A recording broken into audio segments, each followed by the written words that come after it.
आप सभी लोगों को बता दूं कि आपको ये ध्यान रखना है कि आप सभी लोगों के लिए इस वक्त रिकॉर्डिंग सेशंस बहुत ही ज्यादा इंपॉर्टेंट होंगे।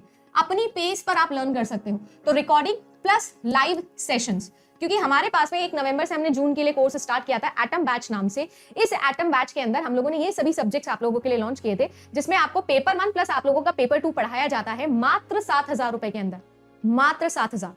ठीक है, ओरिजिनल प्राइस आपको पता है इसकी 15,000 थी, बट जैसे हमने प्रॉमिस भी किया था, याद होगा जब मैंने ये चैनल लॉन्च किया था तो बोला था पेड लाएंगे और ऐसा लाएंगे कि हर बच्चा अफोर्ड कर सके। आप नहीं भी अफोर्ड कर सकते तो भी कोई इशू नहीं है, आप सभी लोगों के लिए फ्री क्लासेस भी चलती है। इनफैक्ट केवल पेपर 1 अगर लेना चाहते हो तो वो भी है आपके पास में 4,000 के अंदर ओनली। पेपर 1 प्लस पेपर 2 भी आपके पास में है। और यहां पर हमने 1 नवंबर से कोर्स स्टार्ट किया था और लगभग आपका 50 to 60% कोर्स, उससे ज्यादा ही बल्कि कंप्लीटेड है। कोर्स हमारा बिल्कुल टाइम पे चल रहा है, तो वो सारी क्लासेस आपको रिकॉर्डिंग मिल जाएगी, तो आपकी तैयारी बहुत तेज हो जाएगी। इसके अलावा बची हुई यूनिट्स के लाइव सेशंस चलेंगे और फिर साथ ही साथ आप लोगों के लिए हर तीसरे दिन एक डाउट सेशन आ जाएगा। तो तीसरे से चौथे दिन आप आ सकते हो क्लास में, इन रिकॉर्डिंग से भी डाउट पूछ सकते हो, लाइव क्लास का भी डाउट पूछ सकते हो।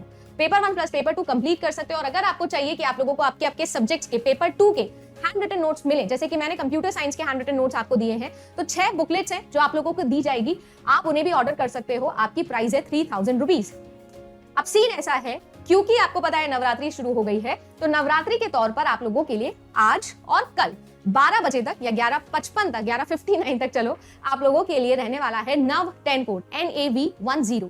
ये कोड आप लोग लगा सकते हैं और इंस्टेंट 10% डिस्काउंट के साथ में कोई भी चीज आप लोग बाय कर सकते हो। चाहे आप लोग कोर्स ले रहे हो पेपर 1 का, चाहे आप लोग कोर्स ले रहे हो पेपर 1 प्लस पेपर 2 का, चाहे आप लोग टेस्ट सीरीज ले रहे हो, या आपको पता है कि आप लोग केवल हैंडबुक भी अब ऑर्डर कर सकते हो।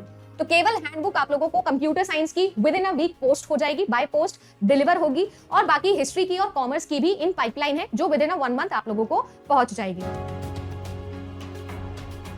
प्रेजेंस ऑफ माइंड पेपर 1 के लिए भी, पेपर 1 आपका बहुत ज्यादा आपकी कॉमन सेंस, आपके प्रेजेंस ऑफ माइंड पर डिपेंड करता है। तो अगर आप सभी लोग चाहते हो कि आप लोग मैक्सिमाइज करो, ऑप्टिमाइज करो अपने मार्क्स को, तो सबसे बेस्ट तरीका ये है कि आप ज्यादा से ज्यादा मॉक टेस्ट दीजिए।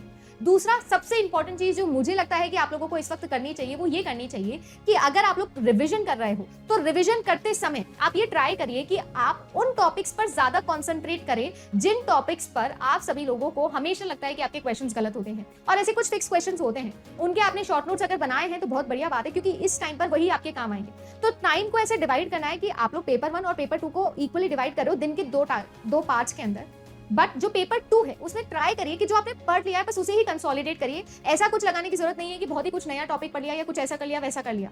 एक चीज जो आप लोगों ने अगर अभी तक नहीं की है तो वो ये गलती हो सकती है कि आपने अपने 2 या 3 साल के जो पिछले साल के पेपर है वो नहीं निकाले। मैं केवल पेपर 2 की बात कर रही हूँ। वो 100 क्वेश्चन सॉल्व करके देखो कि आप कहाँ स्टैंड कर रहे हो, ये आपको करना ही करना है। और ट्राई करो कि 2 घंटे के अंदर वो 100 क्वेश्चन आप करके ही रहो, सो दैट आप लोगों को पता हो कि पेपर 1 मुझे जो है वो 1 घंटे के अंदर करके आना है। तो पेपर 1 के लिए टाइम मैनेजमेंट का बेस्ट तरीका ये है कि आप प्रेजेंस ऑफ माइंड डेवलप करो। प्रेजेंस ऑफ माइंड कैसे आएगा, ज्यादातर क्वेश्चंस करके आएगा, ज्यादा से ज्यादा एप्लीकेशन करके आएगा। एक टॉपिक अपन ने पकड़ लिया, फॉर एग्जांपल रिसर्च के टाइप्स है, आपने टाइप्स पढ़ लिए बट फिर भी उसके क्वेश्चंस गलत हो रहे, तो इसका मतलब यह है कि आपकी एप्लीकेशन में गलत थी।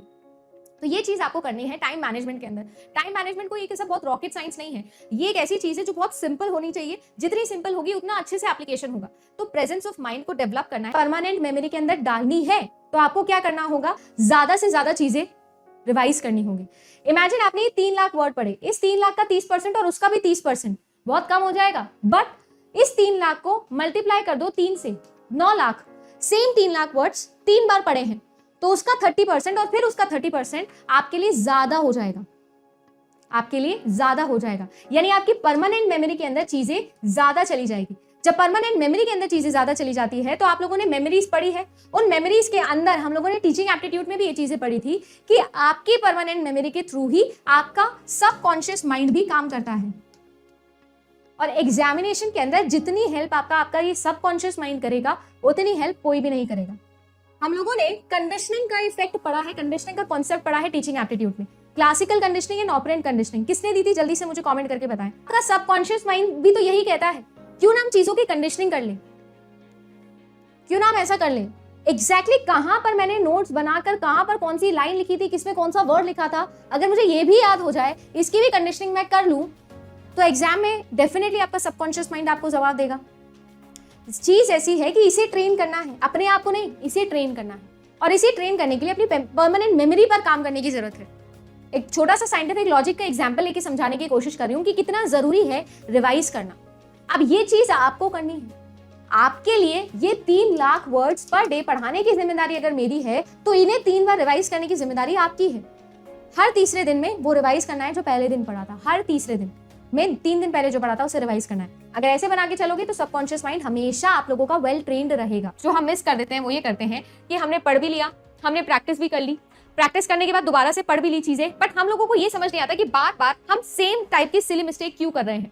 तो ये जो सिली मिस्टेक है इसे इंप्रूव करने की जरूरत होती है। एग्जामिनेशन में सबसे बड़ा हर्डल जो है वो आपकी सिली मिस्टेक ही होगी, आपके और आपके सिलेक्शन के बीच में। तो इसलिए हमें जब भी प्रैक्टिस भी करनी है क्वेश्चन की, तो वो उसी तरीके से करनी है कि हम हमारे मिस्टेक्स को अच्छे से देखें, कंसिडर करें, उन्हें मार्क करें कि क्या गलती हम कर रहे हैं, और फिर उसको इंप्रूव करके दोबारा से क्वेश्चन को सॉल्व करें या रिपीट करें। एक बहुत बड़ी प्रॉब्लम जो यहाँ पर स्टूडेंट ये करता है कि या तो स्टूडेंट बहुत ही अंडर कॉन्फिडेंट हो जाता है किसी टॉपिक को लेकर, या स्टूडेंट बहुत ही ज्यादा कॉन्फिडेंट हो जाता है किसी टॉपिक को लेकर, जिसे मैं ओवर कॉन्फिडेंस भी कह सकती हूँ। तो ये दोनों ही सिचुएशन से हमें बचना है। एकदम हम्बली अपनी तैयारी करनी है, एक एक करके टॉपिक पढ़ना है, एक एक करके क्वेश्चन सॉल्व करना है। भले ही आपने पिछले साल तैयारी करी हो, भले ही आपको पिछले साल का क्वेश्चन सॉल्व हो जाता हो, पर फिर भी ऐसे नहीं सोचना है कि किया तो था, आपको उस वक्त दोबारा से उसे करके देखना ही देखना है। ये कुछ इंपॉर्टेंट पॉइंट्स है जो मुझे ऐसा लगता है कि हम लोगों के टारगेट 80 में हमारा हेल्प कर सकते हैं, जो आप लोगों के लिए इंपॉर्टेंट भी होता है।